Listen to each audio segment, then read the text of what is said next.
Combien dépense-t-on dans le monde pour se nourrir en pourcentage et en valeur? Quel est le pays qui dépense le plus? Quel est le pays qui dépense le moins? Les réponses après l'intro.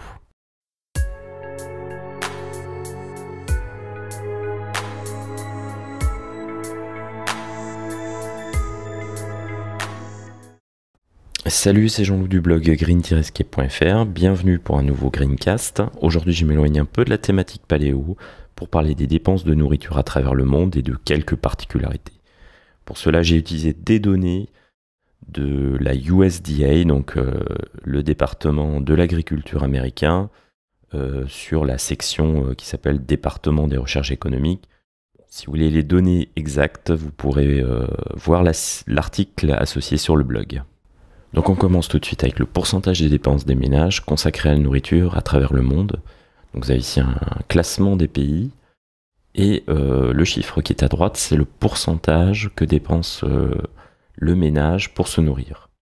Donc ceux qui dépensent le plus en général, c'est aussi les pays les plus pauvres, comme le Nigeria ici, Pakistan, Kenya.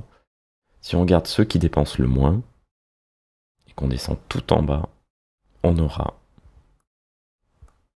par exemple Singapour, les USA, la Suisse, le Royaume-Uni, le Canada, l'Australie et l'Autriche, l'Irlande, la France se situant à un niveau de 13,7%.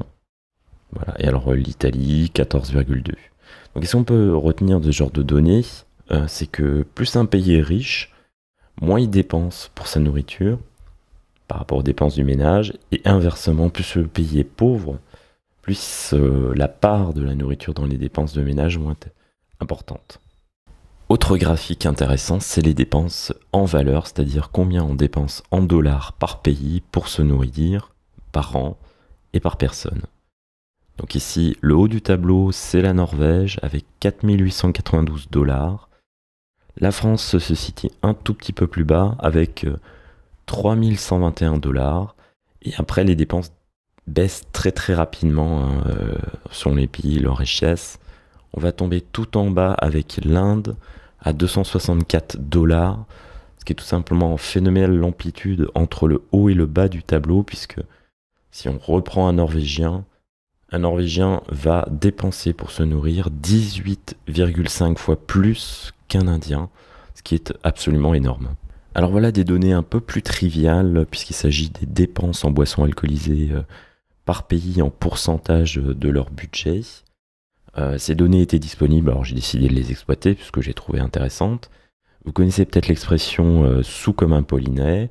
Eh ben c'est peut-être pas tout à fait vrai, puisque les Polonais ne dépensent que 6,3% de leur budget en boissons alcoolisées, alors que les champions en fait sont la République tchèque, donc avec 9,6, donc ce serait plutôt sous comme un tchèque.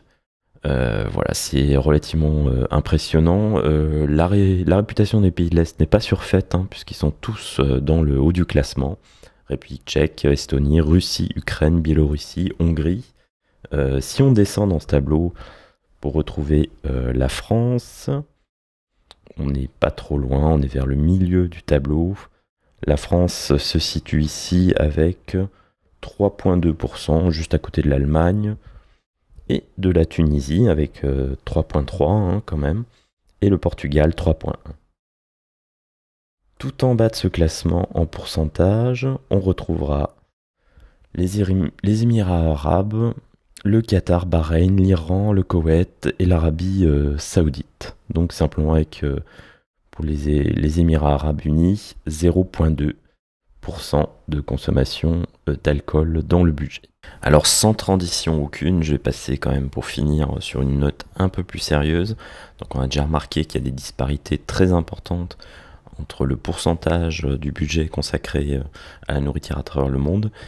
Voici une carte un peu différente, mais qui reprend les données par rapport aux dépenses des ménages par rapport au budget alimentation, mais elle regroupe aussi les données sur la malnutrition. Donc les données sont un peu plus vieilles puisqu'elles datent de 2008, mais elles montrent aussi à quel point aujourd'hui la malnutrition est encore très importante.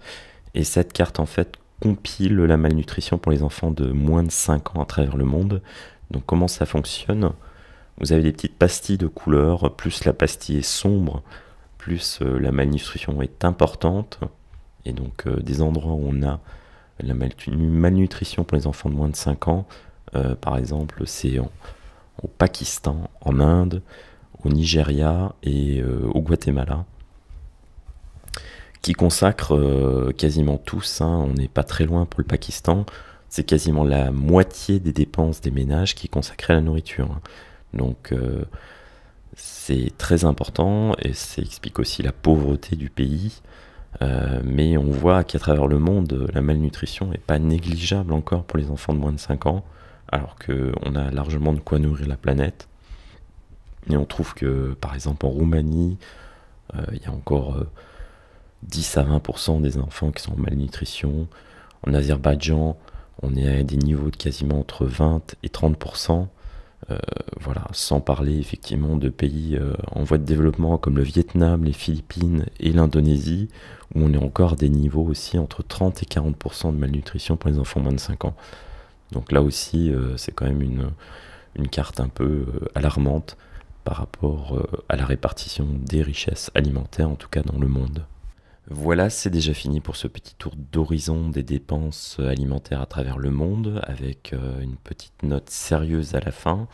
J'espère que cette vidéo vous a plu et je vous dis à très bientôt pour des nouvelles vidéos ou des nouveaux articles.